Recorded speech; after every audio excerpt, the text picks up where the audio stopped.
Friends, welcome. We are here. We are together. We are with God. We are sorry, Mieke and Tim, or anyone else that's not in the building today. Uh we had a little bit of an early Mardi Gras, and folks made like red beans and rice and jambalaya, and Nice. it was abundant and awesome. And then we had some beignets as dessert, which was also awesome. Love that. So if people look drowsy, it is not you. It is 100% full tummies and a little bit of catatonic food coma. Is it okay if I say a word of prayer as we gather and then hand it over to you all? Because you've got a lot to tell us. Yeah, I'd love that. All right. The Lord I'd love a beignet more. But anyway, It's in okay. the mail. It'll be a stale puck by the time it gets there. The Lord be with you. Okay, also with you. Let us pray. God, we are joyful at the knowledge of your presence with us. We are joyful that you have given us gifts, sometimes too numerous to count. We are thankful that you call us into community and make us one body. We thank you that you give us a vision of hope and of justice and of freedom that is bigger and larger than human conceptions can conceive. We thank you that you have drawn us into this work of thinking about how we use our gifts, our faith, our hope to build something new for the glory of your name and for the service of our community. Be with us in this time as we listen, as we learn, as we discern how to go forward. In your name we pray. Amen. All right, Mieke and Tim, the floor is yours. Okay, Tim, Jared, might you record, however? It is recording. Oh, great. Then we're doing great. We're winning so far. Perfect. It's wonderful to see you all. Might I ask how many people are there in the fireside room so I just have a sense? 10, 11 of us in the room. Okay, great. It's great to see you all here today, and Tim and I have a really positive report to share with you. You all have done good work, and you have set yourself up very well for a capital campaign to move forward. So we're thrilled to be presenting this today. As a reminder, we are kind of 2 out of the 3 phases of our way through a capital campaign process. We engaged in a listening survey time together where we began brainstorming projects and how they might align with your values. Then also looked at money narratives during that time, and then shifted into a feasibility study. Just a reminder of what the goals are for a feasibility study. We have several. One is the level of awareness, how aware the congregation and the community is as you're thinking about a potential capital campaign, which often leads directly to the level of support. Not only level of support for a campaign, yes or no, but also level of support for particular projects. And then again, connecting those to your particular why in this time and place. Level of engagement. That is how many people are willing to be part of a capital campaign moving forward. We only believe in successful capital campaigns. Unsuccessful capital campaigns really can put a community back in a pretty significant way. And so by the time you get to engaging in solicitation, we really want to be sure that you all are secure moving forward and that everyone can have a good experience and that can advance your money narratives rather than put you further behind. Motivations for giving. This is particularly important in this time and place. As a reminder, we went through this feasibility study during the election, presidential election, and then also the inauguration, and also in your budgeting season. So the motivations for giving are particularly important as we move into solicitation and are changing very quickly. Role of money. What do you all believe about money? How have you raised money in the past? How would you like to do things differently this time? We found a lot in relationship to this, which we'll talk about. Communication points. This connects to the motivations as well. What resonates with people and what doesn't. Feasibility study is an opportunity to test out what might resonate, to test out that why. And very often, well, never do we do a feasibility study and then basically take that case statement and just plunk it into solicitation. It always changes as we understand your why more deeply, and in particular the shifting nature of that with the geopolitical context that we're in right now. Then impediments towards a campaign, you want to be very clear about those as you're moving forward so that you can address them head on. And then, of course, last but not least, the feasible and realistic goal. This connects with doing a successful capital campaign. You don't want to make it so easy that you think, why the heck didn't we take this opportunity more seriously? We could have done more together. And you don't want the goal to be so high that you aren't able to reach it and then feel a degree of failure. We want this to be just right, and that's how we like to move into solicitation. Okay. So what did we do in getting here? We reviewed giving data, plans, and organizational documents, different kinds of documents than we did in the listening phase. We created a case statement together. We asked people to respond to a survey that's connected to that case statement so that we could receive the feedback we needed to present this report. We interviewed 19 potential donors. We like to interview 10% of your giving units. And so that's how we got to that number. And then we analyzed the data and made recommendations. I should say that there is a very extensive report for you all to read as well. We create this deck to walk you through it so that it's approachable rather than literally scanning through 100 pages together. So there's lots more details to come. And this is the overview and also the context that you all need in order to receive the data well. Tim, who are we? Who did this? Mieke, so you're doing the next three, aren't you? Oh, I'm doing the next three. Okay, great. So this is us. This is Tim and I here, and we co-led the project together. Ray, that not many of you have met, has been our project support person, and then Thea was our strategist and writer. We also worked with a designer who's not here on this slide. Okay. Now, the response rate. There's always questions around how did we get this information? We're going to get to how much money we believe you can raise really soon. I promise. We're not hiding it for the bottom. But in order to get to that piece of information, we need to be confident in how many the response rate that you all have been able to produce. You all did really, really well. You had a 54% response rate, 54.74 to be specific. The Association for Fundraising Professionals says that we need 17% of a response rate. We believe that's too low and have set the bar at 32%, and you just flew through that up to 54.74%. The response rate, yes, thank you, Betty. I see you. We use this as part of our multiplier that Tim will talk about. One of the ways that we set that goal for you all. And with a response rate of 54%, we feel really confident in the goal that we believe you'll be able to get to. We have just a few notes, never experienced 100% response rate, and the average more or less is between 40 and 45%. So you all are not normal, you excel beyond normalcy. Well done. Okay. This also goes to what I talked about before with goals, the level of engagement, very high level of engagement. All right.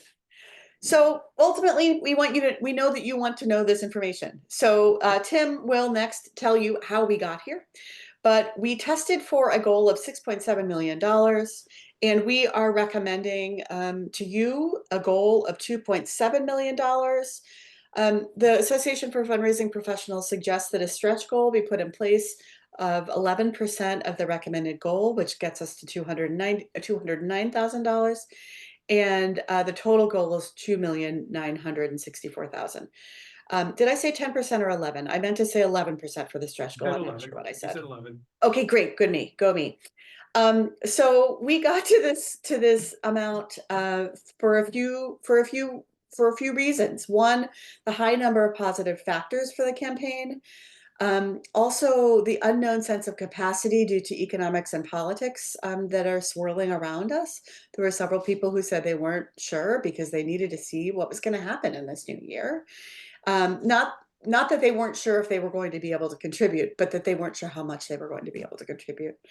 And then we've also really seen a beautiful change in culture, moving away from a few giving to a campaign to a community that is really willing to give, and where there will be many, many, many gifts that will come together to get to your particular goal. So why is it higher? It's because of a capacity issue, not because of support.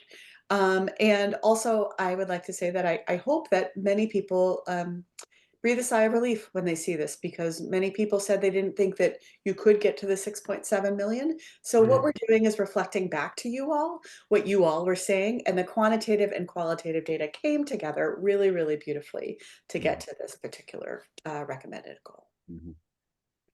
So we're going to jump into the math a little bit of how we got to this number. Super, again, delighted to be with you all. Thank you for this time with you. And just know, Mieke already mentioned it, and I think it's worth naming a couple different times. This is a high-level summary of a report that dives much deeper into all of these things, right? So again, just keep in mind, this is kind of providing some really good context with much more depth in the report. So the quantitative conclusions here, we want to first get into how we assess the gift potential. How do we get to the number that we did? And so to assess the gift potential, we work through a process, and in that process, we ask for a range of giving over a 4-year period. So that's where we started. And when asked for a range, 9% said they would give, but did not give an estimate. Mieke kind of alluded to that before. 22% were not sure if they would give. The others said yes and provided an estimate. Now, what's interesting, and I'll name this later, is 7 participants were not in favor of a campaign, yet 3 of those individuals still said they would give toward a potential campaign, which is just a fascinating little piece of information. So that's where we started, 4-year giving, and we gathered some feedback there. And then what we did is we kind of worked to set a baseline.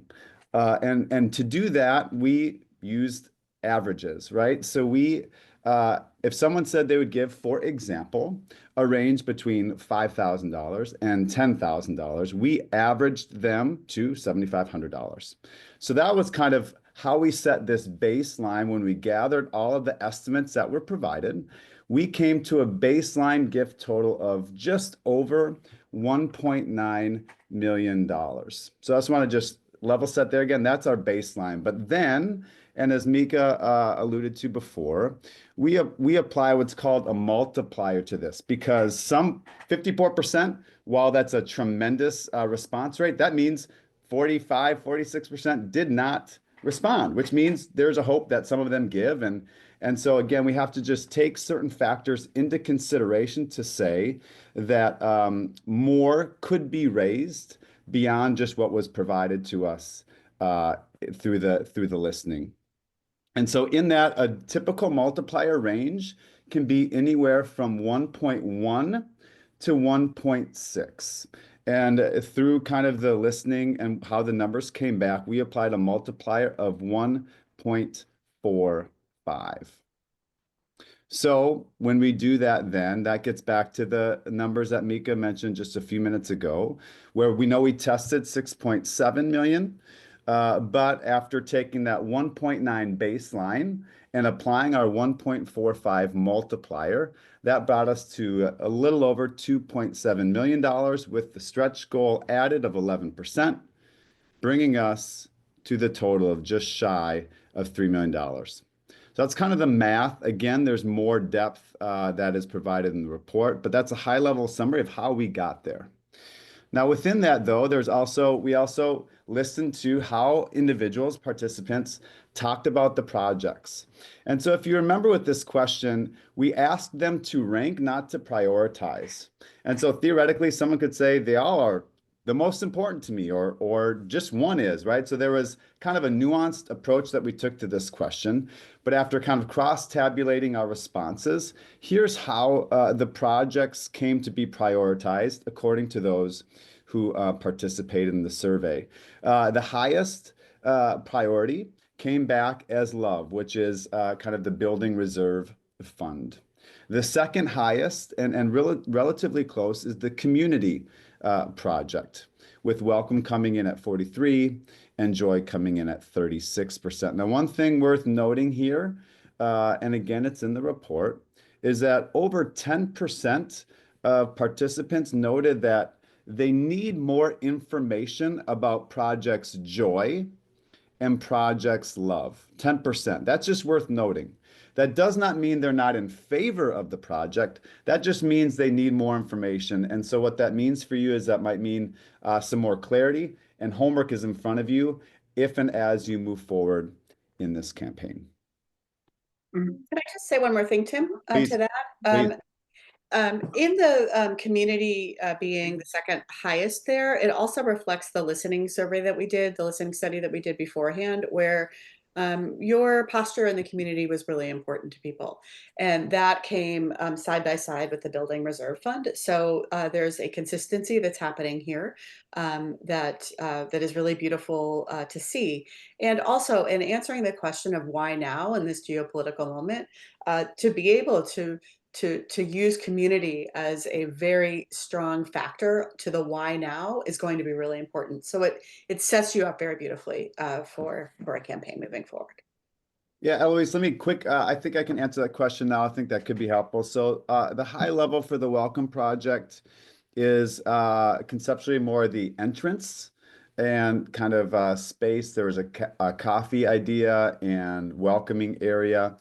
That was the welcome. The community really got into a lot of the basement projects, the kitchen, the storage, the big wonder, some of those ideas. The joy was really creating better accessibility between the sanctuary and sort of the everything else, the rest of the building. As well as kind of creating more of a co-located workspace for St. John's staff and volunteers. And then love is the more or less the building reserve fund. That's right. Good question. Okay. And I'll move into some more qualitative data around this after Tim's done. Yeah, great question. Thanks. Okay, so let's jump into some indicators for a campaign then. We look for a minimum of 75 to 80% awareness that you all are engaging or considering a campaign. And the report came back again very positively. 91% of the folks said they were aware of a potential campaign. So again, what that means, among other things, is you did a really good job communicating to your congregants. So well done. That is a great and strong indicator for a campaign.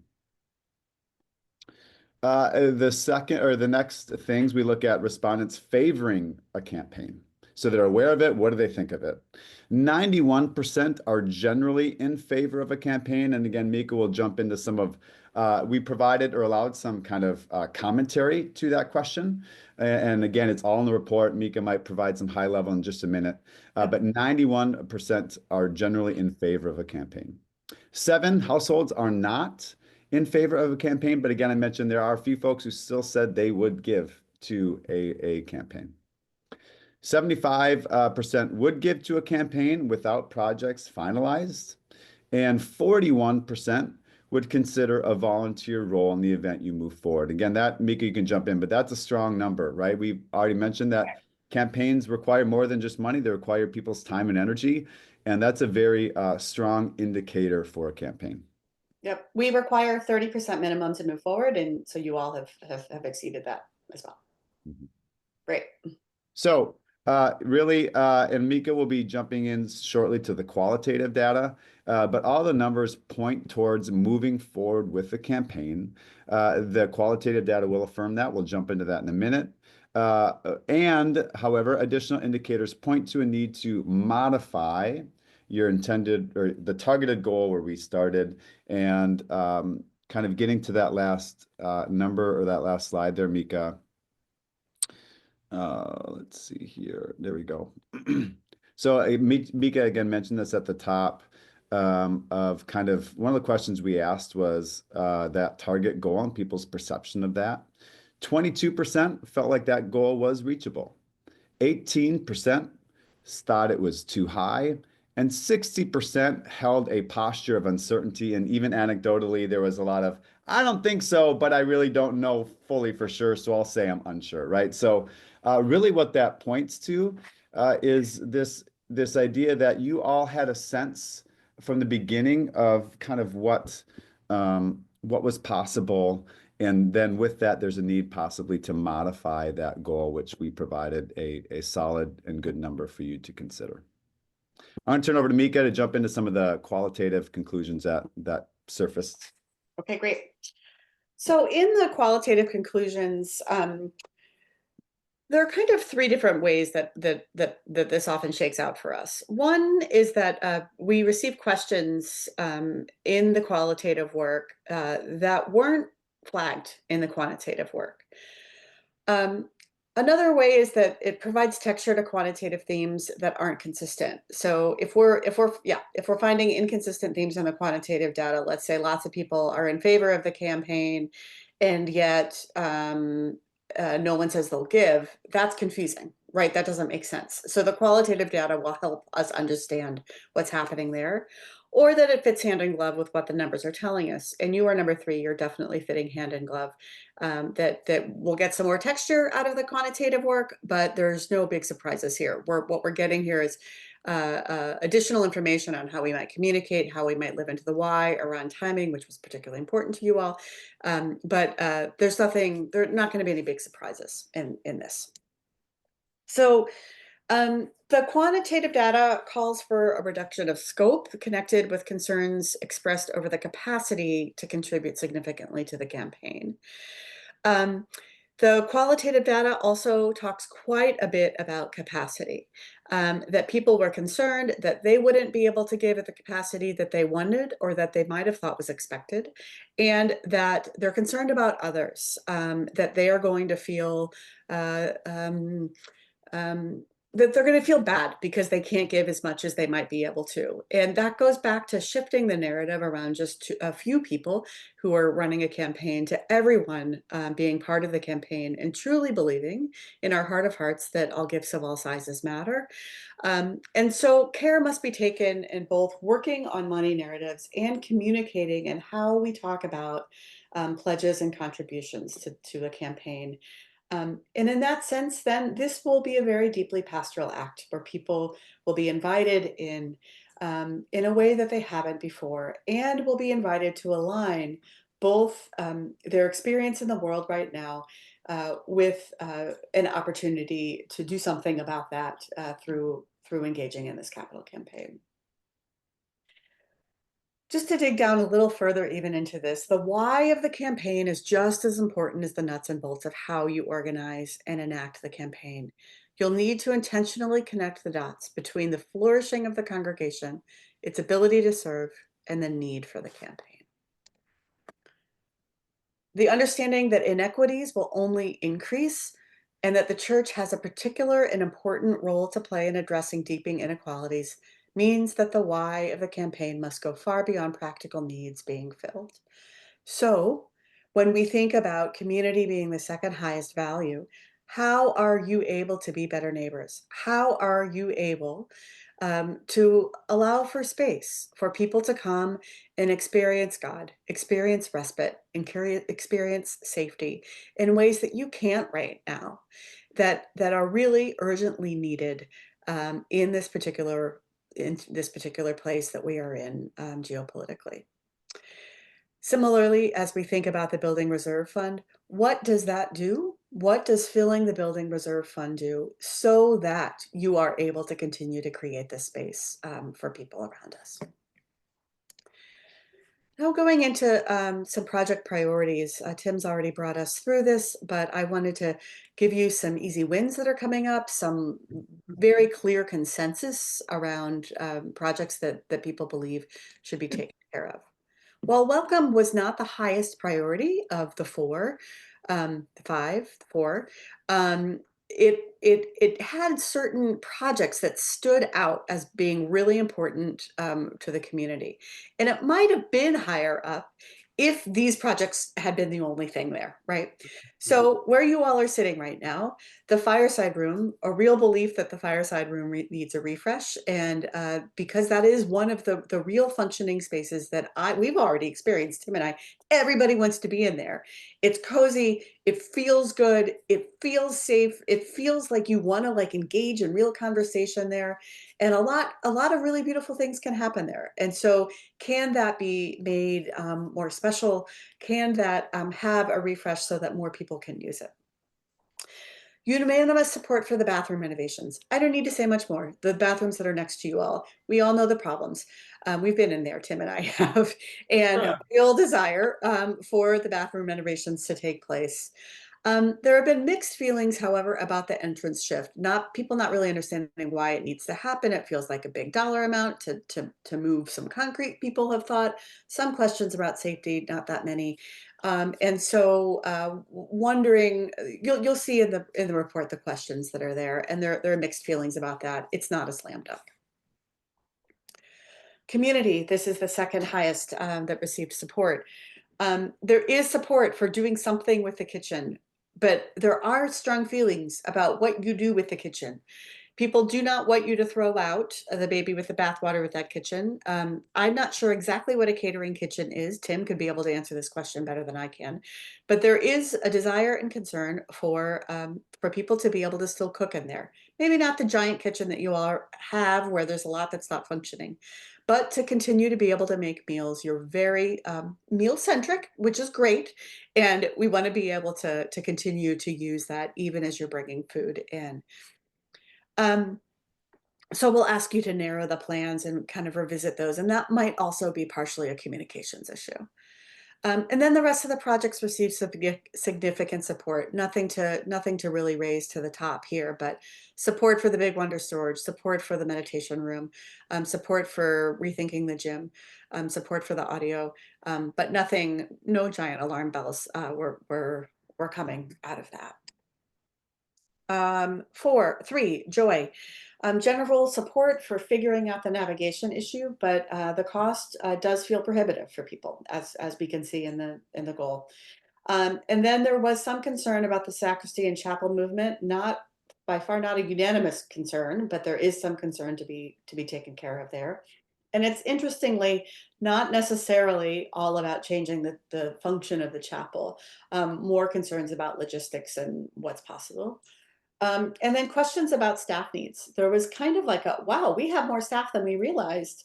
How'd that happen? And do we have the capacity to continue to support that level of staffing? And wow, we've changed as a congregation. So there were some aha moments that happened there, and then some questions that go alongside that. Again, some which might be a communication issue. So it's not that there isn't support for this project, but it's a very large dollar amount. So you'll need to rethink perhaps how you were able to do this or take it on later. And then finally, project 4 being the Building Reserve Fund.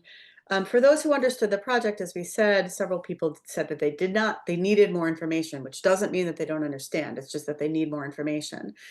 So for those who understood everything, there's overwhelming support. There are lots of questions around who manages it, how does it get put together, what's the draw, what does this mean, that kind of thing. But there is support for moving forward in this. Okay, we asked a question, do you support the campaign? The potential answers were yes, I have some thoughts to share, or no. And the answers to this question connected deeply with the very last question, which was, what would you like the leadership of St. John's to know? And so I'll get into those questions in a minute, or those responses. But the theme here is that their responses either were, let's move forward, let's go for it. Or there was some hesitancy or some questions and concerns. So that's often what happens. And in this case, the comments reflected a concern about the congregation's financial capacity, as I've said before, both for people themselves as well as their fellow congregants. Reducing the scope of the campaign, some project-based questions and thoughts, which have just been reflected on, and then questions and thoughts about the process, some unequivocal support for the campaign, and then concerns for the sustainability of the congregation in the long term, being that we're seeing what's happening around to our sibling congregations and the changing nature of Christianity, and where does that leave us? You all know what's happening around you, and it's raising questions. Also then, very importantly, a deeper understanding of the why, connecting the dots between donor motivations and desire to give. So now I'll go into the leadership advice, and here I'll give some salient quotes that really reflect all that Tim and I have said. The final question: what would you like the leadership of St. John the Evangelist to know as they consider this important decision? No surprises here. The congregation is clear-eyed in its understanding of how much need there is in the world. In particular, with the new presidential administration, there's clarity regarding the immediate and long-term future of both the country and how it relates to the unknown of the future of church in general and the future of St. John's in particular. Someone said this: we started this project before the election of 2024, and I hope the leadership takes the results and current climate into account. I can't imagine that you wouldn't, but the advice is well taken. With people losing trust in general and with societal institutions, it's so important to foster intergenerational connection. This might point you somewhat to your why of what you are able to do that other organizations can't. There's an intergenerational piece here that's really, really important and valuable. Churches can go in one direction, but it is important to balance the needs and desires of generational diversity. Another: we need to consider what's happening in the country and how that might affect future needs. So again, thinking forward to the community around you, not just in your very particular needs right now. This is not only a logistical problem that you need to take care of. This is a care and concern for the world. There's concern for the people of St. John's and for the capacity to fund a campaign as robust as this one. Prevailing qualitative narratives, reinforced by the quantitative data, is that unlike a previous area of St. John's, many congregants do not have the capacity to contribute significantly, and therefore, for that, a campaign of this size cannot be successful. Several individuals commented on their own lack of an ability to contribute. Now, often when I see quotes like this, when I see people talking about other people's capacity to give, I often wonder if it's based in reality or if it's based in people's narratives about other people without actually knowing. So what we found here is that it was so prevalent that we do think it's actually real here, that it's, there are some money narrative questions that need to be addressed, absolutely. But we also do believe that this comes out of a desire to care. And so I wanted to say that really clearly. Folks only have so much money to give. If I make a larger than usual gift for the campaign, I may have to decrease what I give to other nonprofits I typically support, or may not be able to increase my annual pledge as I would otherwise. We will say that we have said this before, we will say it a million times. We do not want people's annual pledges to decrease. They didn't talk about a decrease in annual pledge, but that is not the goal of this project. Something else this quote, however, is pointing us towards is the question that was asked quantitatively about the level of priority for pledges to St. John's. And we found that many people are not putting St. John's in the very top level of priority, which isn't a criticism necessarily. There's an invitation here to ask for prioritization of giving. It also points to the level of really beautiful generosity that you all have and philanthropic understanding of needing to support the wider world around you. That is a great blessing. And you are able to connect your why to what else they are giving to. While I'm committed to St. John's and would be happy to support a campaign at the level I've indicated, I cannot be among the 65 to 70 high level givers the brochure indicates are needed, and I'm not sure that we have such families currently in the parish. I'm concerned that commitment to improving our space, even where it would be clearly beneficial, may interfere with our ongoing ministry. We want to maintain and enlarge our services to parishioners and neighbors, not be building poor.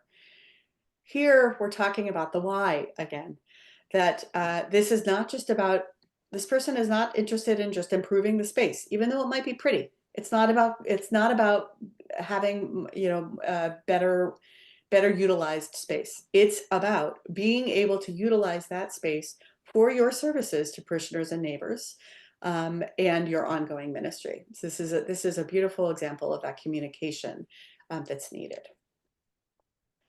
I'm concerned about the financial uncertainty over the next administration. Be mindful of how you approach people. Those folks, there are folks who are in the 1%, but that doesn't necessarily mean that they have tons of money to give.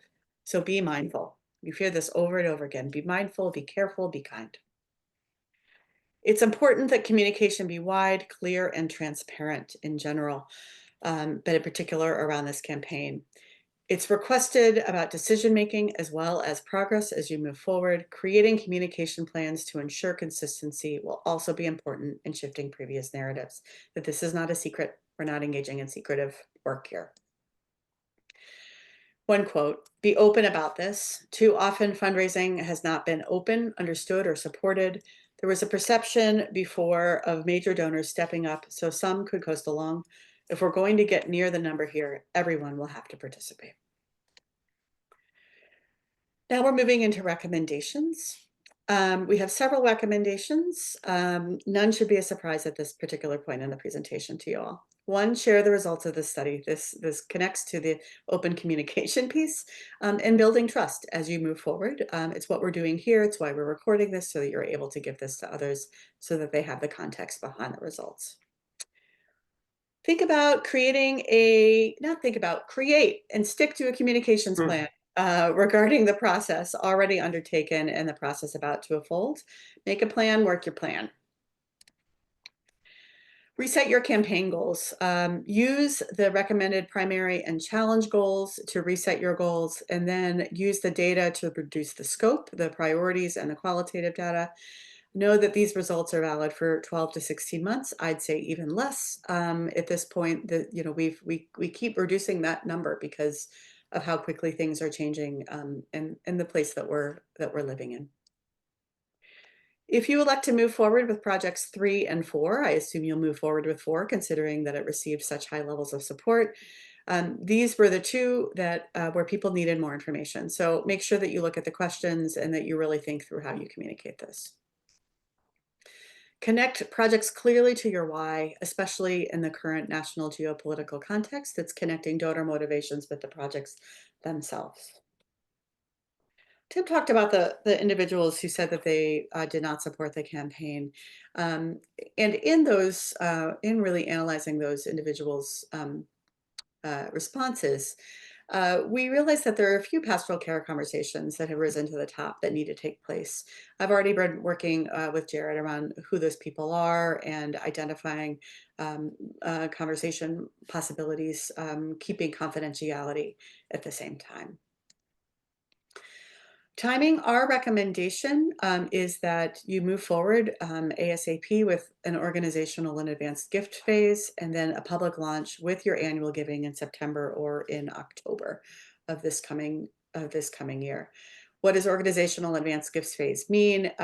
You'll need to, it's the reducing the scope, getting the budget, getting the drawings, getting the renderings, and then moving through people who said that they would be willing to give at a third, and organizing volunteers and beginning to make those asks soon, beginning of June, July, I'm thinking, with then a public kickoff event in the fall and the congregational gifts phase coming in the fall.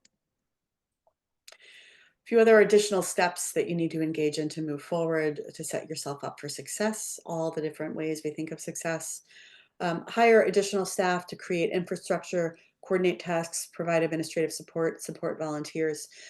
This is really an administrative role, evens out, let's say, to about 10 hours a week. You could increase some staff person's hours. You could invite someone new in. They need to be available. They need to be technologically competent.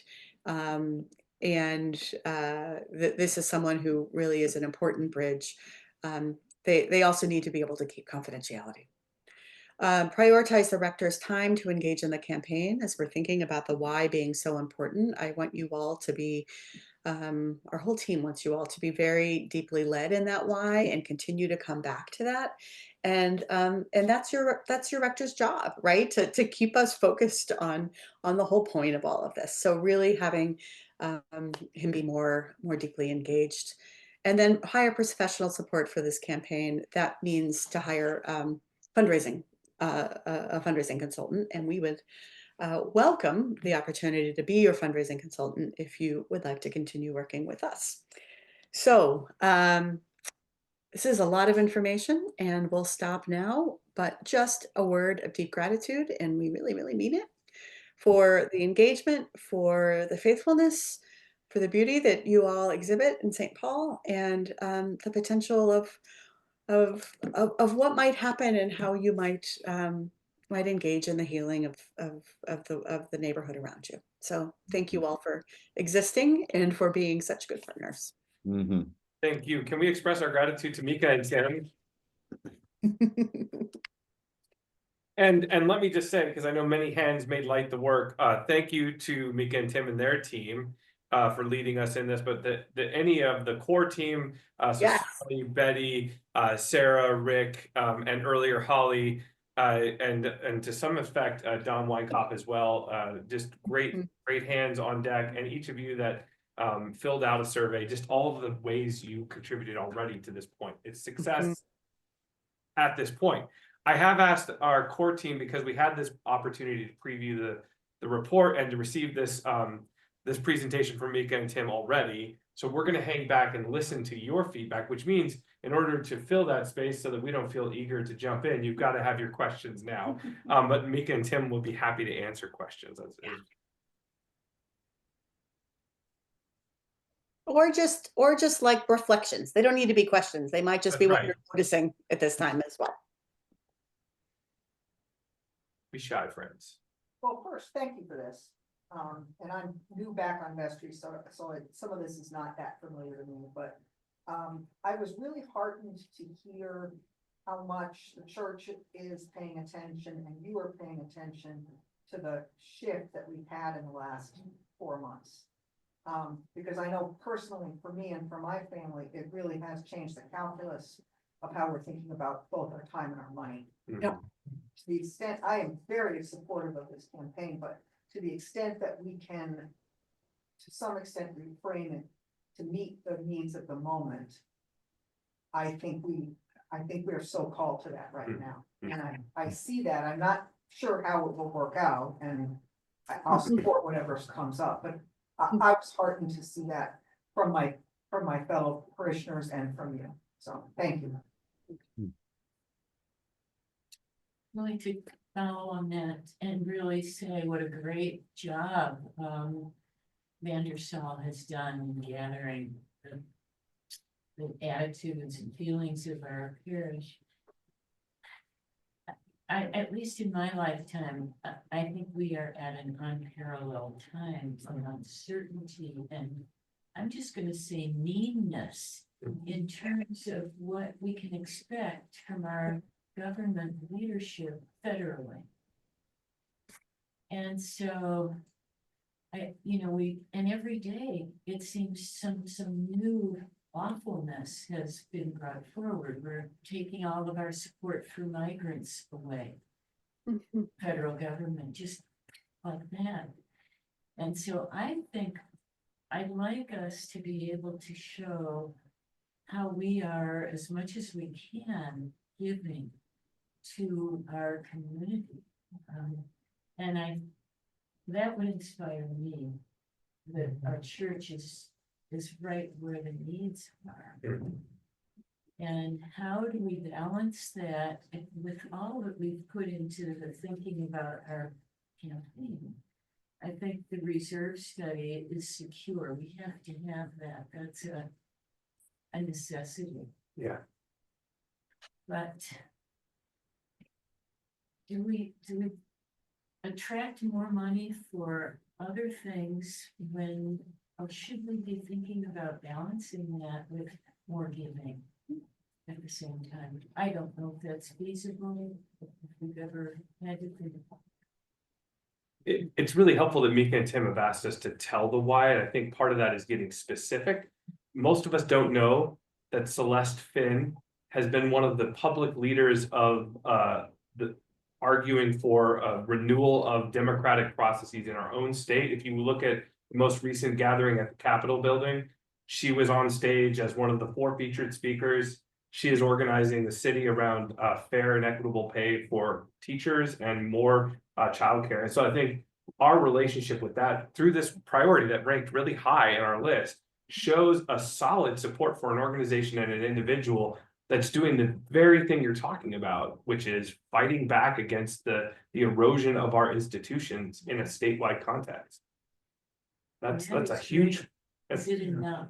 No, yeah, I don't. I'm just, Yeah. I love that too. I think we are so fortunate that Big Wonder, we were able to come together with that. Other observations, Vestry folk. Just since I'm on Zoom, I saw Eloise wrote a comment. I'm eager to get going and believe it will have a significant positive impact in our parish and community, and gave it sparkles. Hey, and that reminds me, online folks, please do either unmute or, as Eloise already did, throw your comment in the chat. Thank you, Mieke. I have something to add. Can you hear me all right? Yeah, we can hear you. Okay, about the piece of, is it enough? On the one hand, it's never enough, ever, ever. And I say this as someone who's worked in like social justice and equity jobs for about half of my career. And, but I think the other thing is both, and I was laid off because Trump cut US aid. So, oops, he gave me a whole bunch of time to think about this stuff.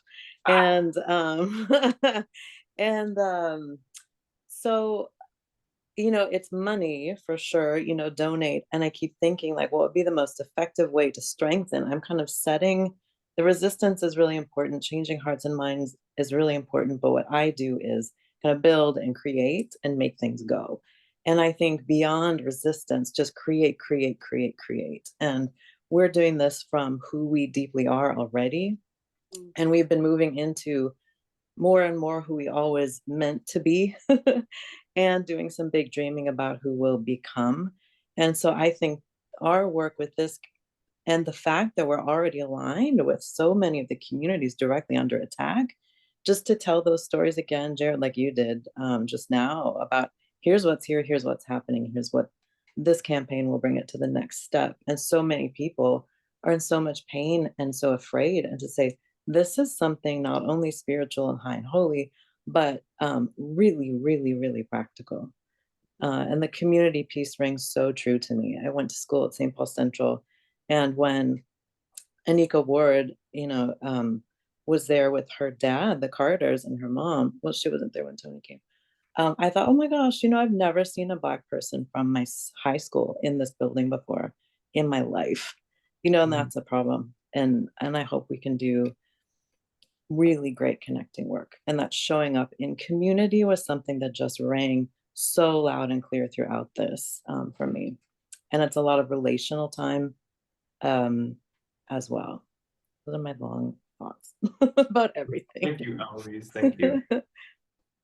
Mieke, you sent out after the core team saw this same presentation on Wednesday, you followed up with an email that had all of the information, the granular response to the questions. Is that going to be available to the rest of the vestry and the congregation? Great question, Betty. It's absolutely available to the rest of the vestry, and I think that we should talk about what's available to the rest of the congregation. So it's about Oh dear, what is it, 30 pages, the report, and then appendices of about 60 or something like that?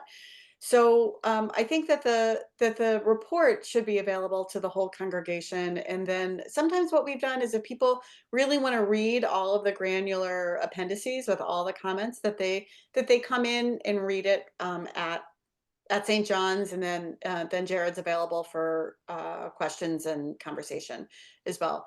Sometimes people can get down rabbit holes that they really don't need to go to by getting all of the details, and there's plenty enough details in those first 40 pages. So that, I think, is my recommendation, but I could be convinced to let the whole thing out too. So That's helpful. So stay tuned, that's coming. Yeah, tomorrow. I have a procedural question on the questionnaire. Do you have validity and reliability information about this questionnaire? How well it has predicted previous campaigns? I'm sorry, I had a hard time here. Can you say, get a little closer, or someone else I can summarize it because Okay. So, the question is based on this survey that you've done in the past, are there validity factors that you've seen it produce this positive results and are trustworthy is the question. Is that right? I threw reliability in there. Too. Reliability, right? Yeah. Right. Okay. So we've done about 120 campaigns, and 119 have been successful. So I think it's a pretty high reliability rate in that regard. It's why we for the dollar amount, we don't just take what people say, but we also weigh all of the other quantitative and qualitative questions, and where we move on that spectrum of 1.1 to 1.6 that Tim talked about. Also, just to say that we've been through 2008, we've been through the first Trump presidential election, we've been through COVID, and all of these so-called, like, we're in an unprecedented time. I'd like a little normalcy, as everyone would. But the only advantage of having weathered all of those storms is that it has allowed us to look at themes and trends and learn from all of that, to then apply that to the time now. So I feel super confident in the results that you're given. Even, I mean, Eloise, like you filled out the survey most likely. I don't know exactly, but I'm assuming you did, and you're in a different place right now because of what just happened. And even with all of these kinds of things going on, I still feel confident in the results, as long as you really do follow the recommendations about connecting to the why and listening to the projects. That's helpful. Thank you. Anyone else? Observations or questions, comments? So, can I? Dan and then Tisha. Yeah, go ahead, Dan. Okay, yeah, so there's two things. One is the in the last month, there's a significant increase to the likelihood of a severe recession happening. That that did not cover the period that you were talking about. So that's one thing that's significant. But back to the point that Jared made when he was talking about this, I was there on that Monday night where there were no rooms. We were filled with people and organizations coming to us, and to be part of the community, we have to figure out a way that we can, make ourselves more available. We have empty storage space that needs to be opened up, and that costs money. So that's my comment. Thanks, Dan. Tisha. I guess I was just wondering about the timing of this campaign. There's so many pressures on giving. I mean, there's political giving to political. We feel the need to give more politically to the causes that we want to give to, like immigration support, all that. There's just so much pressure. And I just wonder if we're feeling it. I bet a bunch of people are feeling it. Plus, there's a looming possibility of recession. Is the next 4 years the time to do this? I guess maybe that question has been answered, but it's just I just wonder if people would be more giving once this 4 years of absolute hell is over. It just feels like a lot. I know exactly what you mean, and I on some levels agree with you, but I think we should go forward. I think that we should we should, as we go forward, bear in mind and not just sort of pretend that we're living in 2011.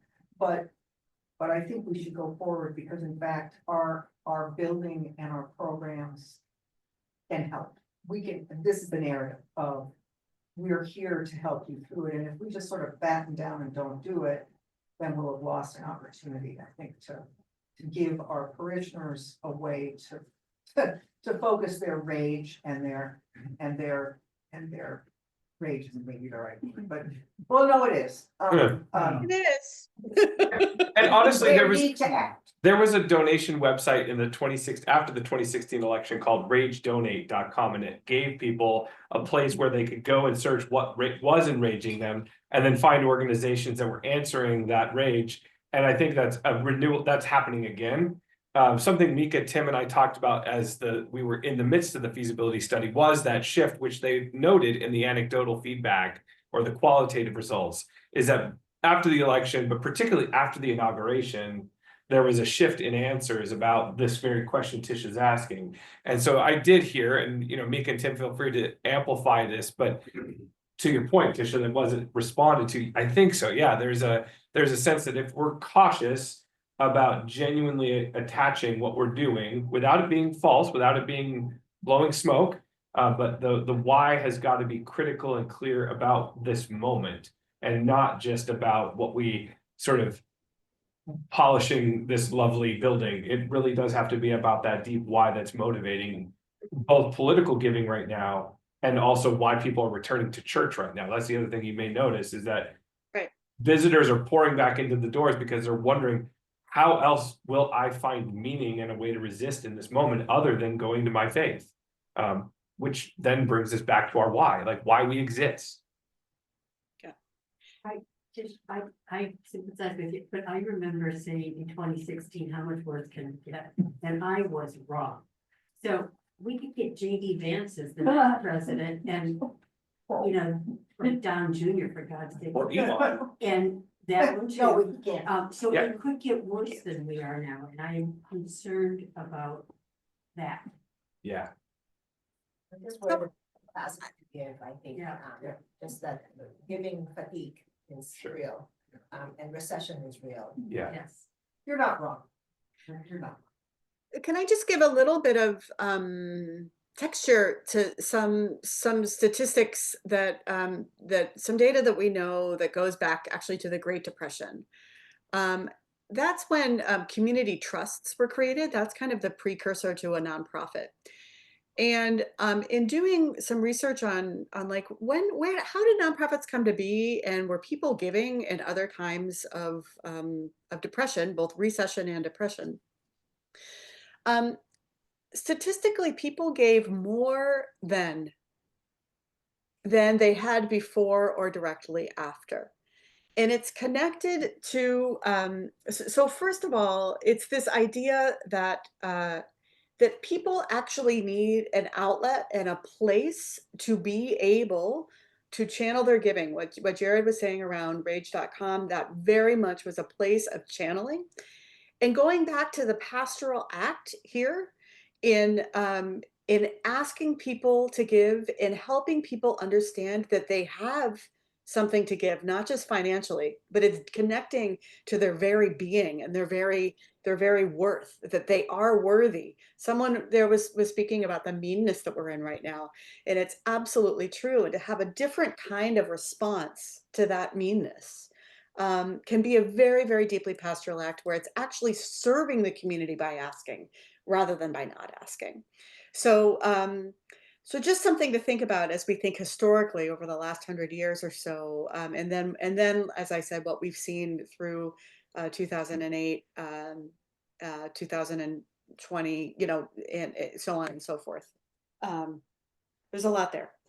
I also think, Mieke, in particularly Tim's comments about adjusting our number to be realistic about what capacity is right now, that a bygone era, maybe it would have been different, is the assumption that some of the qualitative responses that we saw, and it gets to Tisha's point, and that is, I think people did give us that feedback in this response of what they can feasibly do right now, that maybe were in a different context, were there not multiple needs, and were there not, you know, a lot of things to be enraged about, maybe this would get a bigger sum of money. And so we're scaling back to do the realistic thing in these numbers. That's why these are the realistic numbers, taking into account potential recessions and taking into account the political realities. I think that's what's in the data. Right. Jared, you laid a breadcrumb for me around how answers started changing after the inauguration, or right around the inauguration. And I didn't pick Yeah. that up, and I do want to pick that up. It's very anecdotal. I would need to go back and really look at the timestamp of people, you know, before and after. But I just noticed that week as I was receiving surveys, that this call for the why just got like super loud and clamoring during that week and the week after. So it's something to pay attention to. Yeah. I'm conscious of the fact that we're at 1 o'clock. I don't want to shut down conversation if there needs to be more, but I know there's also one more item on our little non-agenda agenda today. So any other comments from Mieke or Tim, or questions for them from folks who've been quiet and haven't had a chance to speak yet? I have a question. Just what would have to change for it to be reasonable for us to shoot for that 6.7 million? I love that. That's an awesome question. It's amazing. Gosh.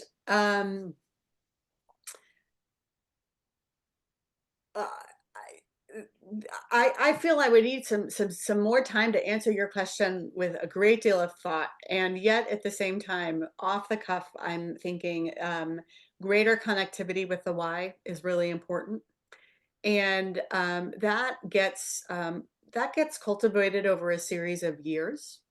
So in doing your annual campaigns, I know that you work really hard to connect with the why, but doing that work even deeper to preparing for larger gifts later on. And then having more time to cultivate all these people who are coming into your doors right now. That's another piece, I think. So, but I'm going to go away with your question and give it some more thought. I love it. Nice. So Jeff, very good. Well, thank you, Mieke and Tim. Thank you. Folks online, hang tight for a second. Vestry, all of you will be getting a copy of this. We'll forward it around so you'll have a chance to read it. We ask that you not forward it on to folks or share it, but we will be communicating as suggested by Mieke and Tim with a strategy around that so that it comes out in a direct way and in a central way. So stay tuned for that. And then, of course, if you have more questions, once you dive deep into the data, please don't sit on them. Send them to the core team, and you can even send them directly to Mieke and Tim if you want to. Just copy myself or someone from the core team so we know that those questions are getting fielded. Yeah. Great. Thank you all. Thanks much. Hope you're quick. Yeah, blessings. Take care. Bye. Okay. Bye, Bye guys. now. All right.